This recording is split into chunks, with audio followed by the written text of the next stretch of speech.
معزز و محترم حاضرین و سامعین، اللہ رب العزت کے فضل و کرم سے آج رمضان المبارک کی 16ویں شب میں ہمیں 20 پارے قرآن پاک کے پڑھنے کا شرف و اعزاز حاصل ہو چکا ہے، یعنی قرآن مجید 2/3 مکمل ہو چکا ہے، 2 حصے اس کے مکمل ہو چکے ہیں، ایک ابھی باقی رہتا ہے۔ اللہ تبارک و تعالیٰ کی بارگاہ میں دعا ہے جس نے ہمیں 20 مکمل کرنے کی توفیق عطا فرمائی ہے، تو بقیہ 10 پاروں میں اسی طرح ہمیں ذوق و شوق سے پڑھنے اور سننے کی توفیق عطا فرمائے۔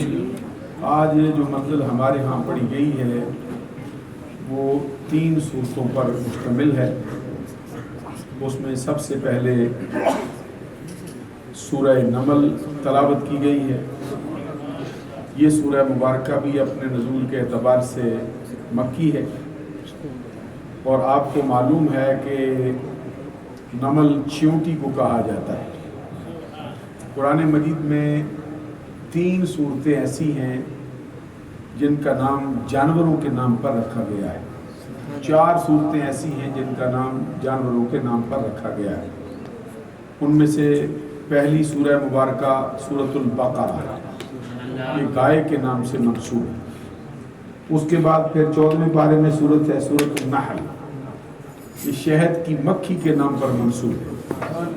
آج ہمیں 2 صورتیں ایسی پڑھنے کا شرف و اعزاز حاصل ہوا ہے جن کو چھوٹے چھوٹے جانوروں کے نام سے منسوب کیا گیا ہے۔ ایک ابھی جیسا آغاز ہوا ہے اس کا نام ہے سورہ نمل۔ نمل چیونٹی کو کہا جاتا ہے، اور سب سے آخر میں جو ہم نے سورہ مبارکہ کے کچھ رکوع پڑھے ہیں اس کا نام سورۃ العنکبوت ہے۔ العنکبوت کا مطلب ہوتا ہے مکڑی، یہ سپائڈر۔ تو اس کا تذکرہ کیا گیا ہے یہاں پر ایک آیت کریمہ میں 2 مرتبہ یہ الفاظ دہرا کے لائے، تو اس کی وجہ سے پھر سورہ مبارکہ نام العنکبوت رکھا گیا۔ ایک اور خاص بات بھی آج ہم کو یہ شرف و اعزاز اس کا حاصل رہا کہ جو 3 صورتیں ہم نے یہاں پہ تلاوت کی ہیں ان تینوں کا آغاز حروف مقطعات سے ہو رہا ہے۔ پہلی صورت جو ہے وہ بھی حروف مقطعات سے، دوسری صورت بھی حروف مقطعات سے، اور تیسری سورہ مبارکہ بھی حروف مقطعات سے ہی اس کا آغاز ہوا ہے۔ ایک اور بات کا بھی شرف و اعزاز حاصل رہا، وہ یہ کہ 19ویں پارے کو اللہ تبارک و تعالیٰ نے یہ شان بخشی ہے کہ اس پورے پارے کے اندر قرآن مجید کی تلاوت کے اعتبار سے ترتیب کے وجوہات کی بنیاد پر جو آیت سجدہ ہے ایک پارے کے اندر 2 مرتبہ آئی۔ اس کے بعد یہ شرف و اعزاز جو ہے وہ 30ویں پارے کو حاصل ہوگا کہ اس پارے کے اندر بھی 2 سجدے ہیں، 19ویں پارے کے اندر بھی اللہ تبارک و تعالیٰ نے 2 سجدے ہی رکھے ہیں۔ تو آج ہم نے جو ہے وہ دوسرا سجدہ 19ویں پارے میں کیا، اس کے بعد یہ درمیان میں پھر 20واں پارہ جو ہے وہ مکمل طور پہ پڑھا گیا۔ کل انشاءاللہ العزیز 21ویں پارے سے ہم اپنی نماز تراویح کے اندر تلاوت کا آغاز کریں۔ یہ چند ایک سوالات ہیں، ایک مرتبہ درود و سلام پڑھیے۔